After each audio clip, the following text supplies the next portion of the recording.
So let's start it. Hi, good afternoon all. This is Satyanarayan Mishra from UA, an initiative. We are organizing apprenticeship awareness session for employers, for establishments every month to spread awareness about apprenticeship and different benefits associated with it.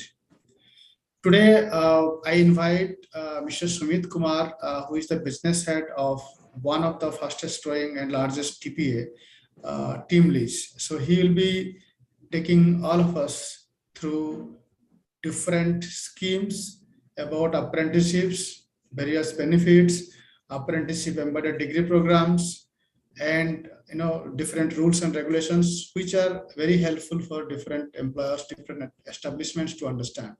With this, I welcome Mr. Sumit. So Sumit, please start the session. Sure. Great. Thank you so much, Satya. It's always nice to be part of the session and promote apprenticeship as much as we can, because I think it's absolutely essential for organizations to understand the merit, what's in for them if they start getting onto apprenticeships. So I think as we begin the session, it's good to just have a look at what's the apprenticeship systems look like in India and what's the current status is all about. So the act is about almost like 60 years old. In the country, it's very much regulated, but it's highly fragmented at this point of time. As the statistics suggest that there are about 158,000 industries which are registered onto the apprenticeship portal, but only about 30,000 of them are kind of engaging with the apprenticeship actively. Also, there are about 6 million candidates which are registered onto the portal, but only just about 1 million apprentices which are engaged. And this figure is more cumulatively being, arrived at.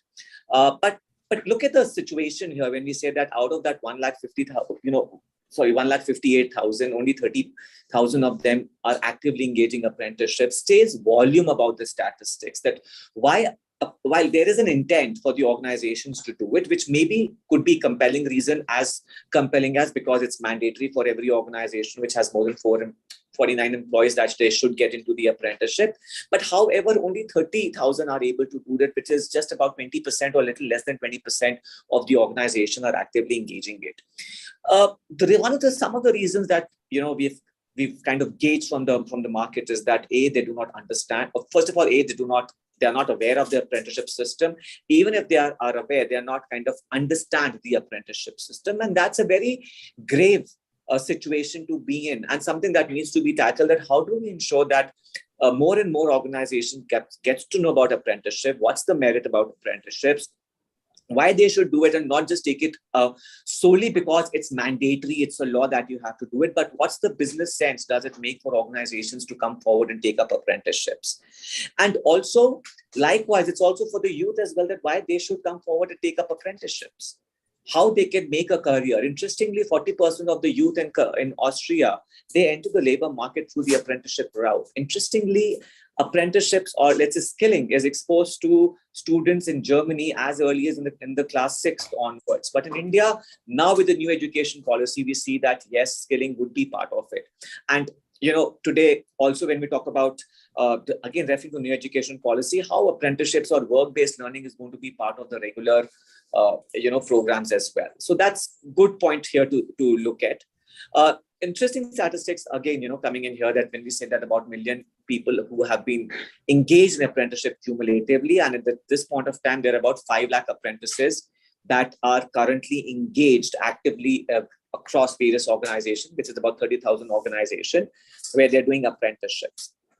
And some of the top sectors, if you look at it, are the automotive, retail, IT, ITES, power and electronics are some of the sectors where there's a high concentration or engagement of apprenticeship. And some of the states, if you were to look at, is Maharashtra, Gujarat, Haryana, Tamil Nadu, and Uttar Pradesh, which also is a reflection because they're highly industrialized states that we're looking at. And that's the reason why there's a large intake of apprenticeships.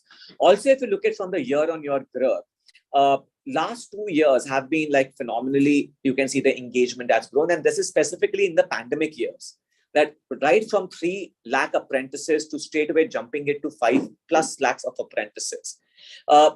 What the employers also realized that how apprenticeship could help them to create talent, get into more localization, developing or upskilling the people locally, and getting them involved in the day-to-day activities. So I think it's a very interesting statistics here as well. Looking at the apprenticeship ecosystem, who are the enabling stakeholders? So definitely it's the youth, which are the candidates who are supposed to get to the apprenticeship system, supposed to take up apprenticeship, upskill themselves, and become more employable and improve their livelihood opportunities in the market. Also, there are a lot of organizations which are not-for-profit organizations or government organizations which are involved in skilling, and even organizations like ILO, UNDP, and even UNICEF, which are largely involved in policy, making policy which are more conducive both for the apprentices and for the employers to ensure that there is a good amount of participation of apprenticeship in the labor market. Also, the colleges institution, because we realize that the youth who are graduating are not job ready. How apprenticeship embedded programs adopted by institutes and colleges, and also encouraging the students of these institutions to take up apprenticeship, can improve their employment prospects, because the gap which exists between the education and the employment could be bridged through the apprenticeship route. Employers plays a vital role, because ultimately it's the on-the-job exposure that has to happen at the employer or the industry establishment. And obviously there has to be a very active involvement of the employers as well, because that's how they are able to create a talent pool for themselves, not just for their organization, but also for the industry as well. And that's the reason why there has to be a very active participation of all these stakeholders that we're talking about right now. CII and NASSCOM, the industry bodies and various other industry bodies are there, where they're looking at how do we promote apprenticeships internally within this, with amongst their members, and how the demand for the apprenticeships can be generated and can be increased. And that's largely is happening because there are a lot of workshops like these which are getting organized. There are a lot of awareness sessions about the system, about giving them a detailed understanding of the system, so that there are more and more organizations that they can come forward and engage with apprenticeships. There are also basic training providers, because as we're talking about the apprenticeship, there's also, while apprenticeship is more to do with on the job, but there still has to be the basic training in the form of theoretical or the conceptual knowledge that has to be brought about, which could be done even practical in a control lab. But yes, it does bring about more finesse in the craft. And that's the reason why basic training, that's the role of the basic training providers in, upskilling these people as well. As you see that the number of apprenticeship has actually has kind of improved. And one of the stakeholders which are contributing to this growth are the TPS, which is the third party aggregated. It's a fact that yes, the system is a bit complex and complicated to understand both by the employees as well as by the youth. But it's the TPS which kind of extend that helping hand, and also provide that support which the employers require to handhold them, make them settle into the apprenticeship system, help them with the engagement, and help them execute the entire program end to end. The sector skill councils plays again a vital role, because the curriculums, the entire management, the execution, the back-end operations are getting managed by the sector skill councils. And ultimately the EPIC body, which is the MSDE, NSDC, or the regional directorate for skill development and entrepreneurship, they play a vital role again in the execution, and at the same time in thinking that how we can make this entire system more simple for the stakeholders. Very recently, just to boot apprenticeships and to ensure that there is a more matching platform where the demand and the supply come together and more apprenticeships are generated in the market, is the reason where the PM National Apprenticeship Mela got initiated. But while there's been a welcome move, it's an appreciated move by the government to bring out this matching platform, but unfortunately, the pickup is kind of little slow at this point of time. So obviously, there are just about 32% of the employers that suggested that there is awareness about the apprenticeship program, but the participation is even further less. It's only about 25% of the employers that go and end up participating in the employers, which I think it's a platform which is there, and more employers should try to make use of this platform so that they can engage with more apprentices. So what's in for me, as in what's in for you as an organization, that why you should look at doing apprenticeship? Well, there are multiple merits which are involved or which are there for you as an organization. And some of them are listed here. We're talking about from the compliance side, because apprenticeship is an act and it's a law which needs to be abided. So every organization which has more than 4 employees can take up apprentices, but any organization which has more than 49 employees becomes mandatory for them to take up apprenticeships. And hence it's a compliance need for any organization to adhere to the Apprentices Act. When we talk about the organization stability, when the best way for organization to become stable and for its growth trajectory, they need talent. And what better way to create talent rather than buying talent through the route of apprenticeships? How they can create the talent, their future prospective employee that they could, look at, which could be, the growth drivers for that organizations.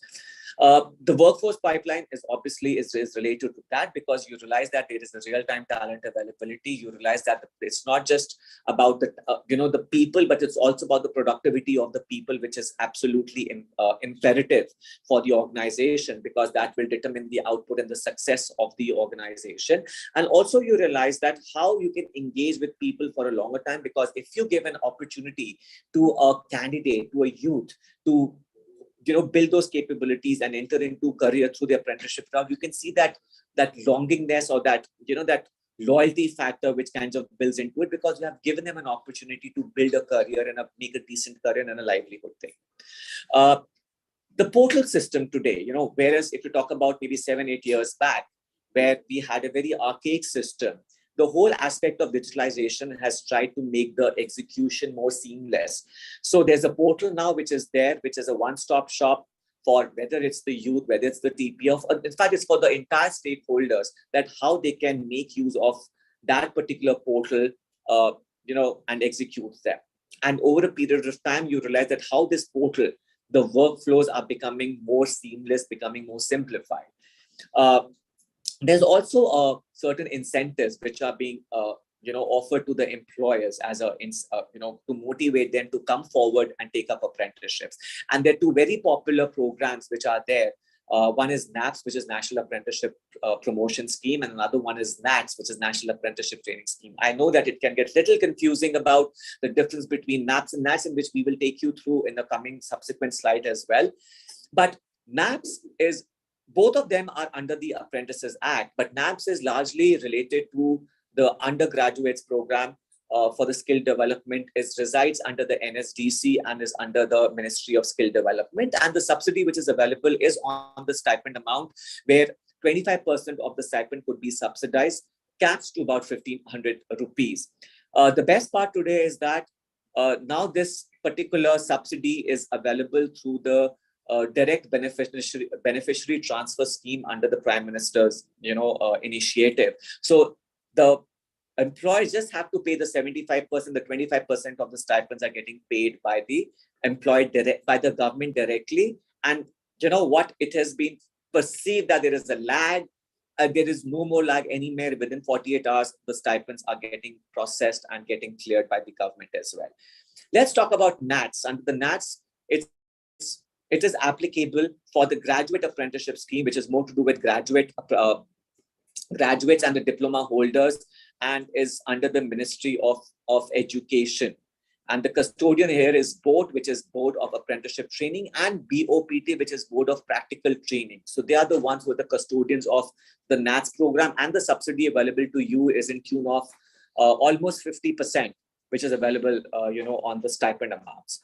And you can say that, yes, it becomes a little bit more cost-effective evaluation process, because you're not engaging these people as an employee, and hence the statutory benefits which are supposed to be given are not, paid out here. And even better is that the entire program qualifies for CR. So any incremental spend which you pay over and above 2.5% qualifies for apprenticeship. And why it's 2.5%? Because minimum 2.5% is mandatory for any organization to appoint apprentices. So these are some of the benefits which are available to the employers, that why they should take up apprenticeships. Well, we spoke about some of the benefits, like which was like, if we talk about the monetary benefits or the savings that somebody look at, but these are more short term. Let's look at the long-term returns that an organization can get if they start engaging with apprenticeship. And now some of the challenges which organizations face through emanates from the fact that there is a scarcity of talent, that real-time talent availability becomes a challenge. Some of the problems which they face is the high attrition, the real-time availability of the talent, the costs associated with talent. And then, of course, you have the attrition which are associated with it. So how do you tackle these challenges which take a much larger and a bigger shape over a period of time, time frame? And while initially it's to do with the availability of talent, it graduates and snowballs to retention and the replacement costs associated with talent. So rather than looking at talent acquisition, can organizations look at talent creation and resort to talent creation to overcome these challenges? And we're saying that if you invest in apprenticeship, which involves about 220 hours of training, and we're talking about the blended learning, which is a combination of on the job and off the job, which is theoretical learning. And fortunately today, even government has approved that the basic training or the theoretical training could be done in an online manner. So typically about 220 hours of training in a month, focusing on the entry level skill sets, and an investment of roughly about 12,000 rupees, which comes out to be typically about 54 rupees per hour. You could expect the outcome, which is as basic as the real-time talent availability. You overcome the shortage of skills in the market. You start creating a pool of employable people. It becomes more cost-effective, and it reduces the hiring time or the lag time that you get. But as you go along, and you realize that you get to from a basic skills to a little, let's say high-level skills that you get into, with the kind of investments that you make, how your returns could be in tune of about almost 3.5 to 4 times of the kind of investments that you're making. And you can actually see that you will realize that your retention rate has improved, your hiring cost will again reduce, and you will realize that your reduction in the hiring cost is directly related to the number of people that you absorb from apprentices to employment. So if you say about 12,000 rupees or 16,000 rupees per month, with these benefits, you could actually get a return of almost like 4 lakh rupees per person on an annualized basis. And over a period of time, you are able to arrive at a system where you have a controlled attrition, you have a well-oiled machinery which is churning out productive resources, which enhances the business output, and ultimately you're able to create that intangible asset for your organization, which is the human capital. And that exactly is one of the most essential ingredient or a resource for any organization to flourish.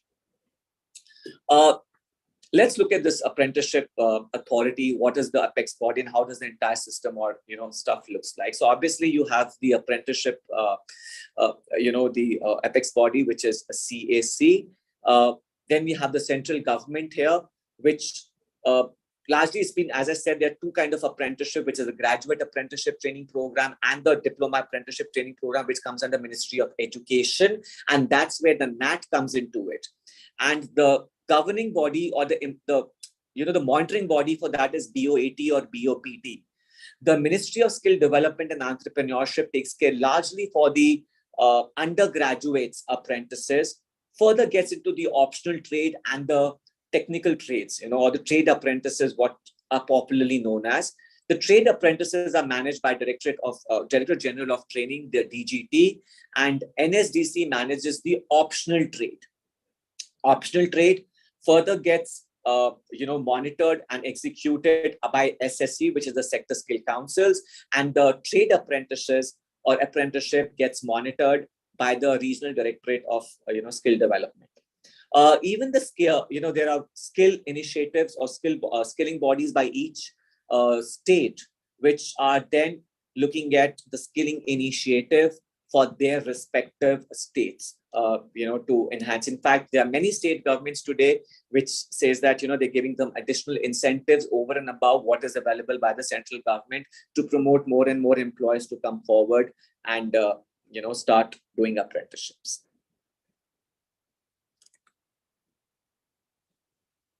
So let's look at, how does this things looks like. Do we have Paul here, Satya? Yes. Great. Yes. So, yes. Hi, great, Sumit. Paul. Hi, Paul. So what I'll do, I'll just cover the NAPS part of it, and you can, you are the expert in the NATS, so I think you will cover that aspect of it. So as I was saying that there are two bodies under the NAPS, because it's under the Ministry of Skill Development and Entrepreneurship. We've got DGT, which takes care of the trade apprentices, the NSDC, which takes care of the optional trade. And the portal that we spoke about, which has kind of simplified the entire execution process, is apprenticeshipindia.gov.in, which is a one-stop shop for all stakeholders to execute apprenticeships. The qualification criteria for DGT is ITI passed. For NSDC, under the optional trade, it would be all the qualifications that you can look here, which is from graduate or to the fifth part. That's the range of the qualification that is eligible to become an apprentice under the optional trade. The duration is anything between 6 months to 36 months. Spoke about the designated and the optional trade. And the assessments are done for the designated trades.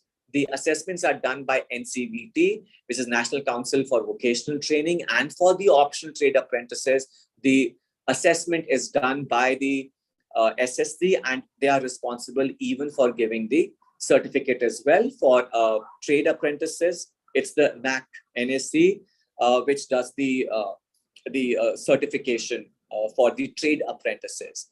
In terms of the stipend, there's a multiple revision which has happened, but it has definitely improved where it was about 8 years back, where we had literally slave wages which were being paid to the apprentices, and that's the reason we did not have many of the takers that were coming in and doing apprenticeship.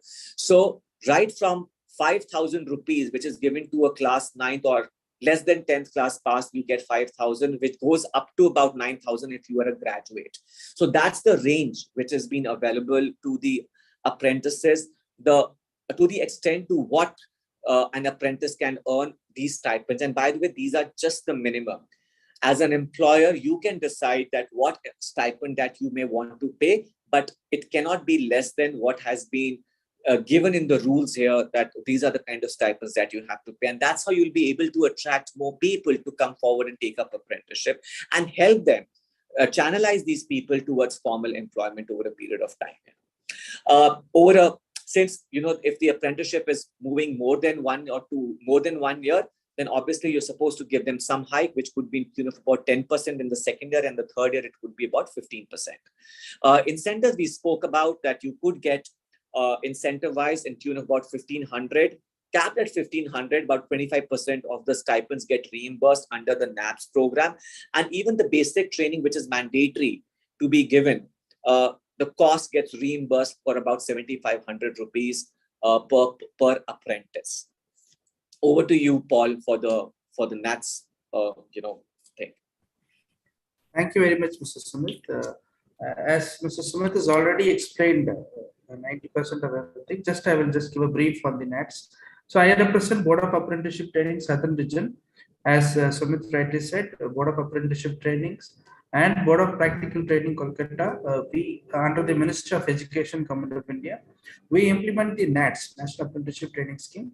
And the categories which we deal with is graduates and diploma holders in engineering technology, and graduates in general stream, that is BA, BSc, BCom, BBA, BCA, or any graduates, even BSc nursing, so in the medical side also comes under our purview. So we and the portal which we deal with is the mhrdnats.gov.in. All the transaction is done through the portal. And the duration is also, earlier it was only fixed for 1 year. Now it has been flexible for 6 months to 36 months based on the industry requirement, but the reimbursement from the government will be restricted to only 1 year. So that is the only criteria here. And the trade categories which, as Sumit said, it was designated, but now as all the general stream is also included, so it is it is expandable also. So the training has been done in the establishment only.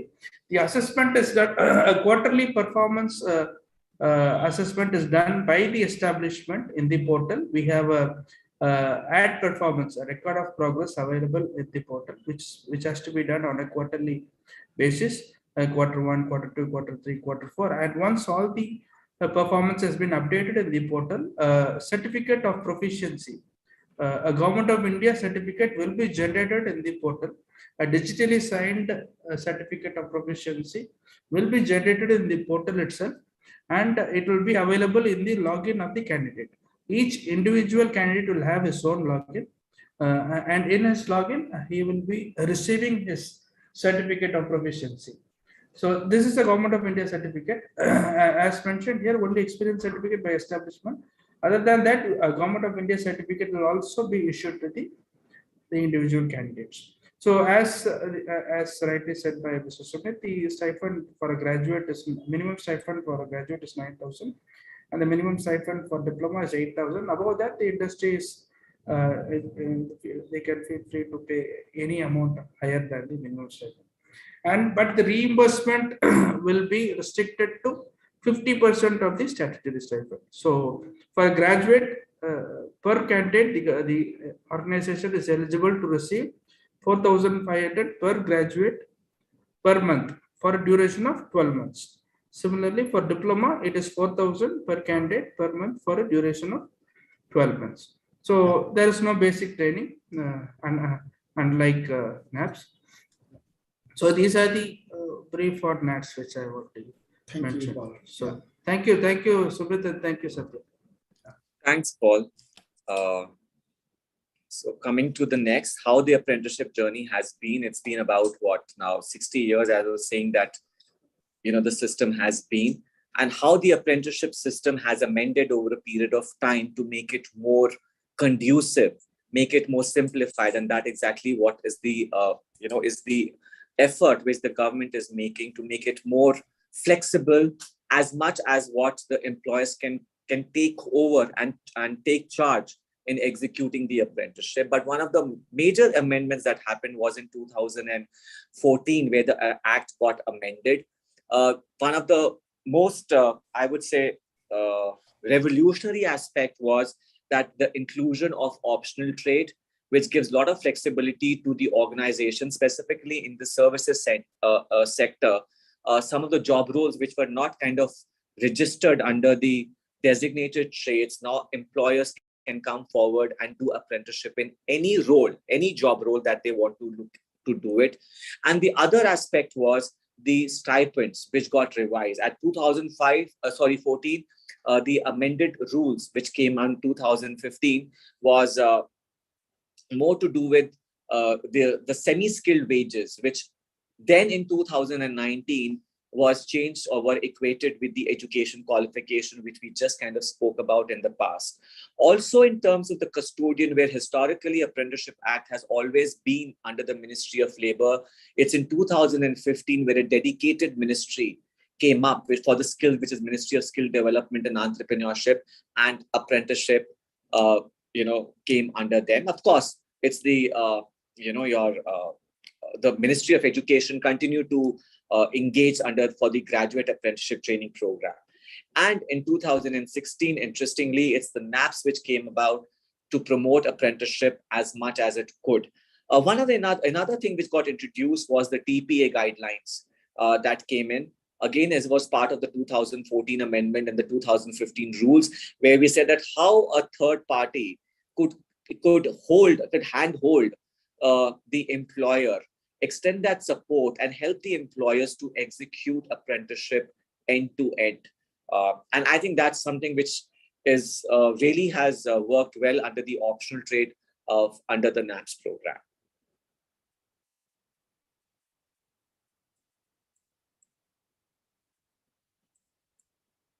Okay. So here is the eligibility criteria that we're talking about. Yeah. So for the employers that if you, like if you have less than 3 or just about 3, you need not engage. If you have anything about 4 to 29, it becomes optional. 30 plus, sorry, I think I mentioned 49 in the past. It's 29 actually, is where you are mandated to take apprenticeship minimum of 2.5 to a maximum tune of about 15% of your employee strength.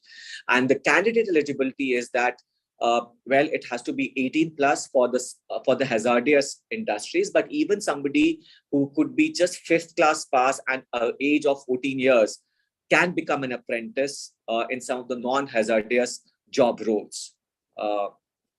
It's the contract which needs to get established between the apprentice and the employer, that has to get verified by the apprenticeship advisors.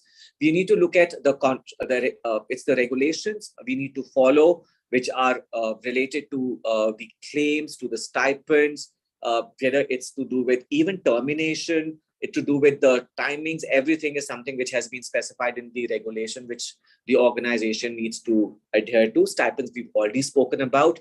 Basic training is required where if you are a non-graduate, but if you're a graduate, you need not be, go through the basic training. And of course, there is a penalty clause as well. The best part is that in 2014, again, when the amendment happened, Apprenticeship Act was decriminalized. Because prior to that, any organization which did not appoint apprenticeship, the person in charge could be put behind the bars. But now there's a penalty which is included for about 500 rupees for every shortfall that you have. It can go up to about 1,000 rupees if you're not able to fulfill your seats within the time frame.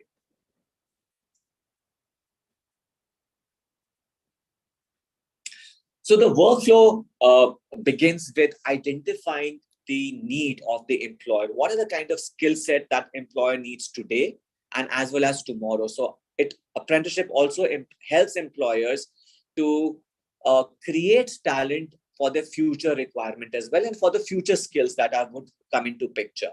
There's a lot of work which goes in designing the program, in executing in terms of how it's going to get delivered, who are going to be the trainers, what's going to be the assessors, what kind of QPs. And what a QP is, basically, it's a job role which gets broken down into smaller, roles.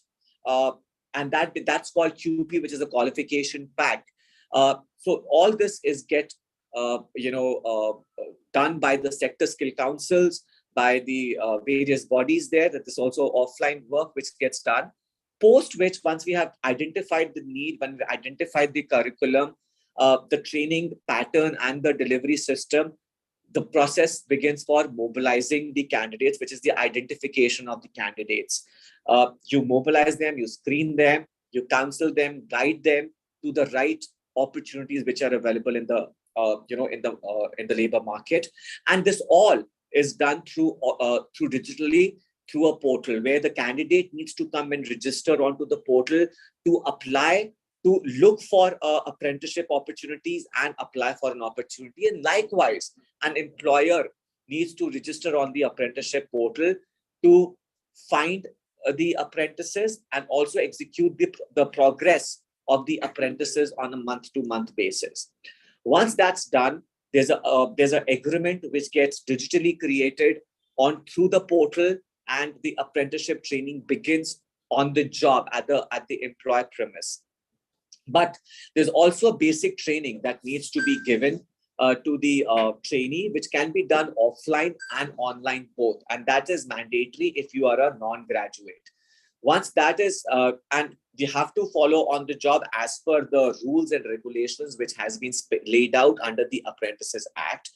As an employer, you're supposed to pay the stipends, again, which is mandated. As an apprentice, you need to go and do the apprenticeship, which is on the job training, follow the discipline which is required at the workplace, and do it diligently and sincerely, because a lot's in for you if you complete your apprenticeship.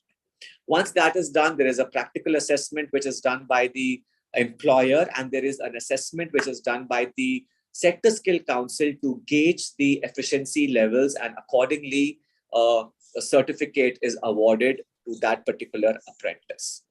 And if the employer wants, they can absorb the apprentices post the training gets completed. Yeah. Paul. So, thank you, Sumit. I think this NATS part, Paul has already covered. So we will move to the next one. Sure. Apprenticeship Embedded Degree Program. Yeah.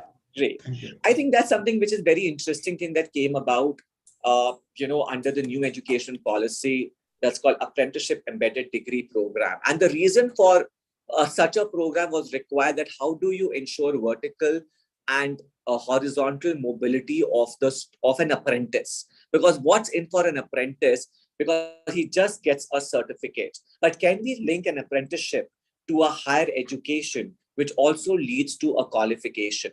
And here what we're talking about, because we're talking about Apprenticeship Embedded Degree Program, it's a combination of both Apprentices Act as well as the UGC guidelines, which speaks about the degree apprenticeship program. And it's a modular in nature, which is spread over 3 years. As I said, it's modular because it comprises of 6 modules, 6 months module, where every module leads to a qualification, lead to the next level. So we start with a certificate in the first 6 months, leading to a diploma in the first year. The second year leads to an advanced diploma. And finally, once the person completes the apprenticeship, he gets a degree. And it's a tripartite relationship which happens between the academia, industry, and the apprentice, where the assessments are done by the university for the theory part of it, the SSC and the employer involved for the practical aspect. And finally, when the qualification gets awarded to the apprentice, it's a combination of both the assessments which has been considered. The entire program is spread in it's more of a credit base. It's a choice-based credit system, which is applicable, which means that the time that you spend even doing on-the-job learning gets credited for the time that you spend, and that leads to a qualification here. And something new, as an organization, we have already launched about 4 degree apprenticeship program in the logistics sector, in the retail sector, in automotive, and in the electronic sector here. So let's look at which are the various types of programs that could be done, which could be just the regular apprenticeship, and we could look at the education-linked, higher education-linked programs. So we've got a Flexi ITI, which the universities can execute this particular program. The certification is awarded by NSDC. The minimum eligibility criteria is 10 years. The duration could be anything between 1 to 2 years. Purely on the job, the first semester, I mean, it can start from the very first semester. It's a fresher. You get in when you're a fresher, and you get a stipend for these particular, the training that you're doing. The diploma is same, but it's just that there is a duration variation here, and you get awarded a diploma. The first one, you get a certificate, and the second thing, you get a diploma at the end of the program. The degree is a BWalk and the degree apprenticeship. Now, both of them are work integrated programs, but the difference here in the BWalk is that it's just that it's the last year in the 6 months is where the student has to undergo an apprenticeship program, whereas under the degree apprenticeship, both the on-the-job learning and the theory starts from the day 1, and it's more credit-based, which is given here. And yes, there is a stipend which is available to both the student apprentices here. They are entitled to under the Apprentices Act, and they get qualified. The best part about the degree apprenticeship or the BWalk is that you get your skills plus the qualification both at the end of the program.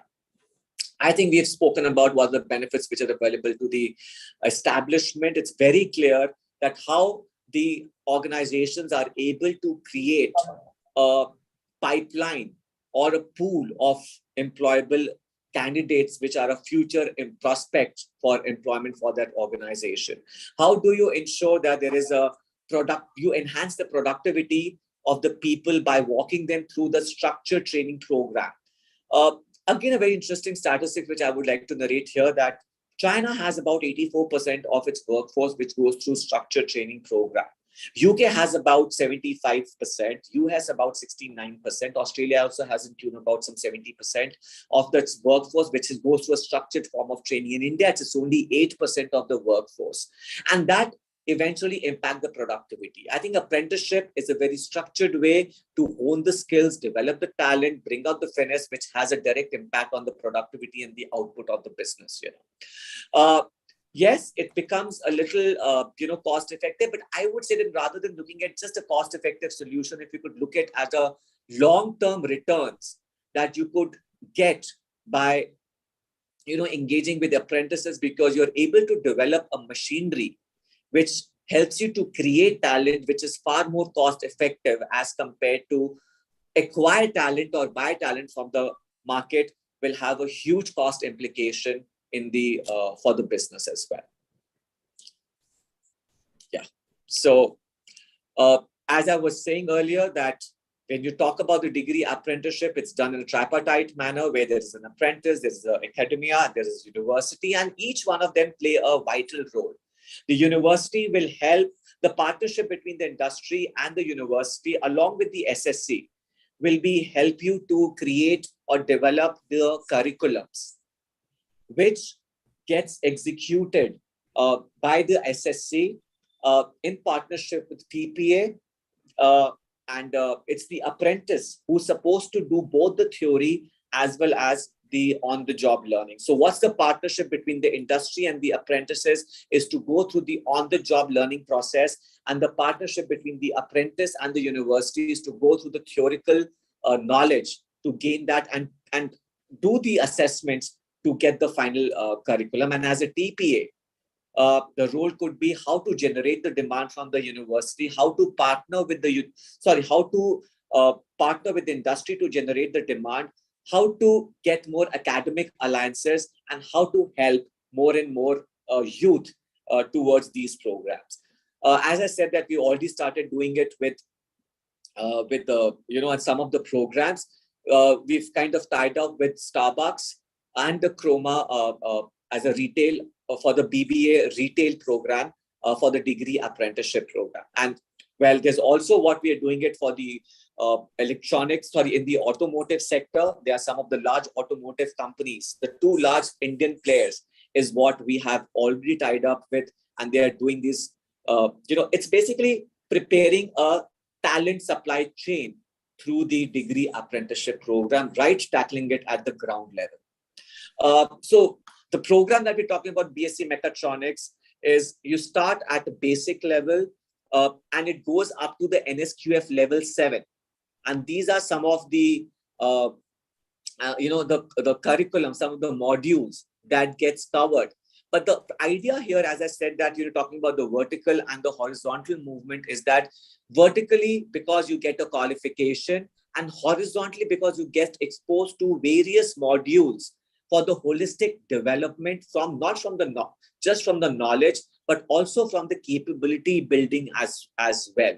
So ultimately, you start at NSQF level 4, and towards the end of the third year, you can graduate up to level 7 here. Yeah, I think the same goes for I think another university which is doing is the similar program on the retail side. Yeah, this is. I think this is for the hospitality and yes, yeah. This is an example for hospitality. Yeah. Sure. So yeah, thank you, Sumit. So we'll take a pause, and sure. I would invite Miss Manasa from Ecolite Digital Organization to share her experience about engaging apprentices in their company. So I think they're engaging a good number of apprentices in their company, and yeah. So over to you, Manasa, please. Thank you so much, Satya and team. Yeah, so I'm part of the Acolyte digital team, part of the HR team, and it's been great for the past 3-4 years. We're associated with the firm, and it's given us opportunity to upscale the skills for employees And each year we have seen a drastic amount of change, and we have hired freshers we started off with 80 as a number. And this year we have about 500 freshers that we have hired. Wow. And we've been training them rigorously. So each batch on batch we have built on it. So it's given us an opportunity, and given us also a lot of exposure to the industry to explore. And now that we have many technologies coming in, it's also giving us internal employees also to upscale and train these freshers who are coming in and build their skills as well.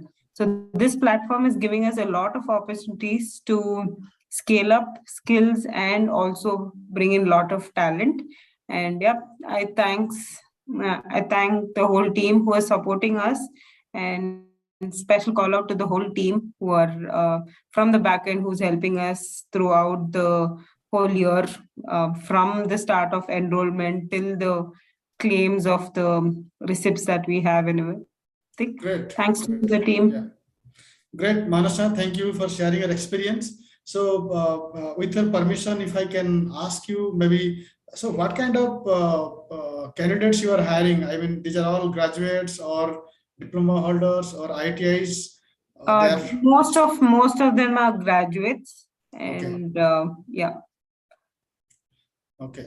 And normally, how much or how many of those people you are able to retain them, or they are going away after the apprenticeship period?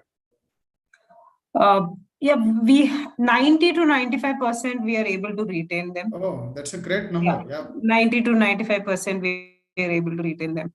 Okay. So that minimal number of 5% is when, if not, depending on the span and the tenure, might be another 5 we lose out in the next 6 months or something like that. Okay. If not, 90 to 95% we are retaining all of them. So this year we have scaled up to 500, which is a drastic change from the last year. It's given us a lot of opportunity in terms of adding freshers into the span. Okay.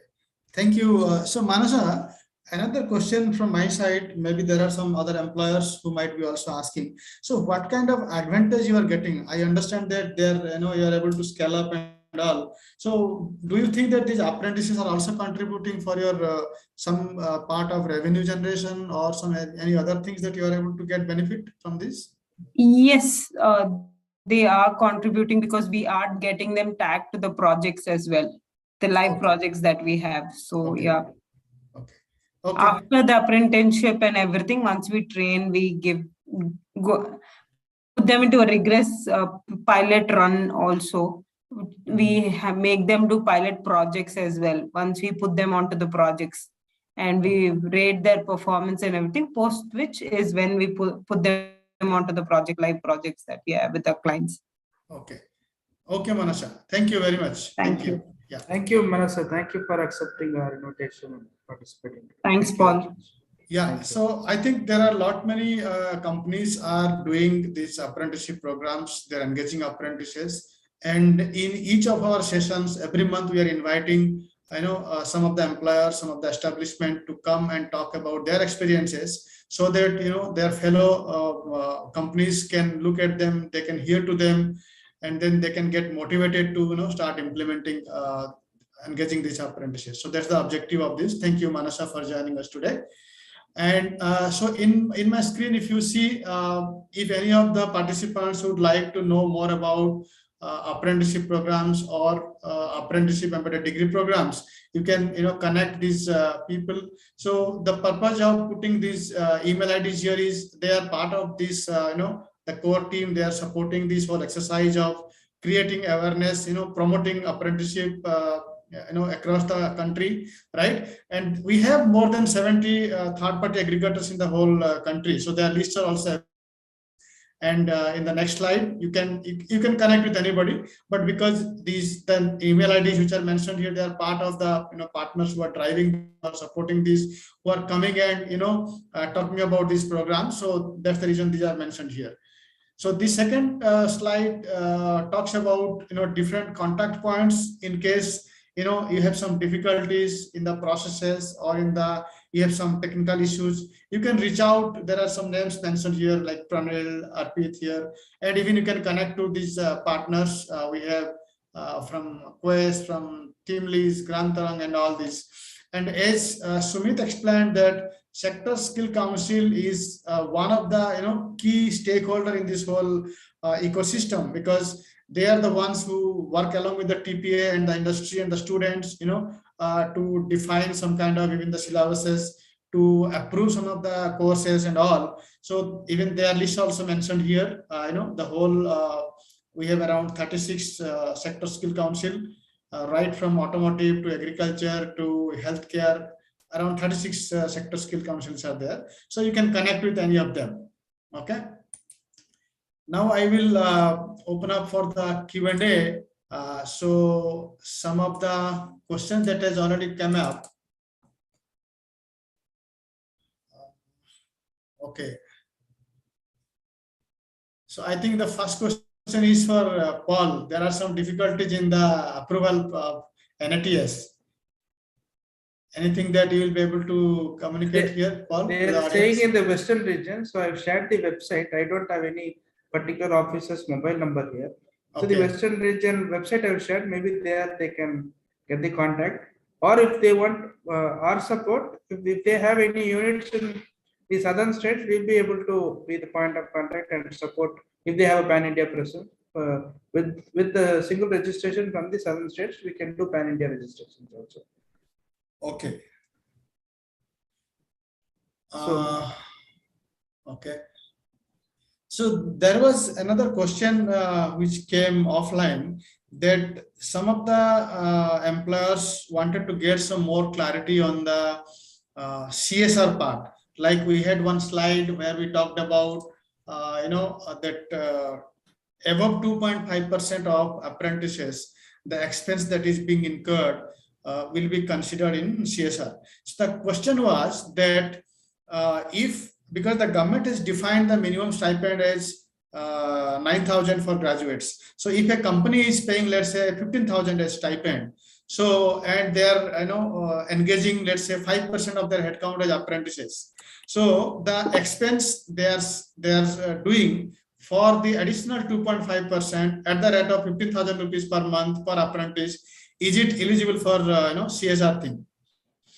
So for that, we also got a clarity from NSDC, Sumit and team here. So they said that yes, whatever stipend is being paid on top of 2.5% is considered under CSR. The only thing is any overtime or the allowances is being paid to the trainees, the apprentices are not to be considered. So that's the only difference.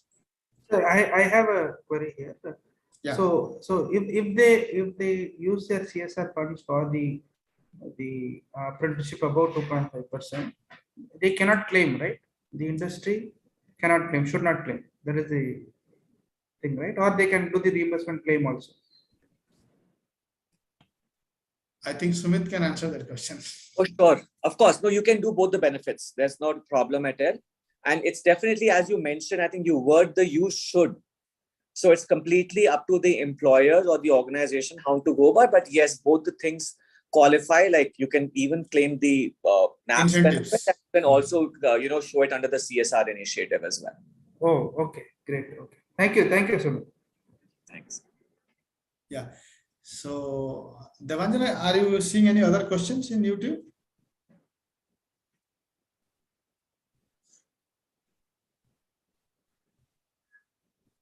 Okay, so I think we do not have any other questions from YouTube session. So what we will do is, so dear participants, I would like to thank all of you for joining us today, and thanks Sumit, Paul, Manasa, and all sharing your experience, taking us through the program. How the apprenticeship system works, what are the rules and guidelines, and what are the incentives, what are the benefits, and especially about this apprenticeship embedded degree programs. Thank you very much for sharing with all the participants here. So what I will be doing after this session is I will be sharing this presentation and the YouTube link, and also the other questions that has come up during the session to all the registered participants, so that they can come back in case there is any questions or clarity they would be looking from us. Okay, and with support of the working group members and all, or NSTC and BOIT, we will be try to solve or try to answer those questions and clarifications.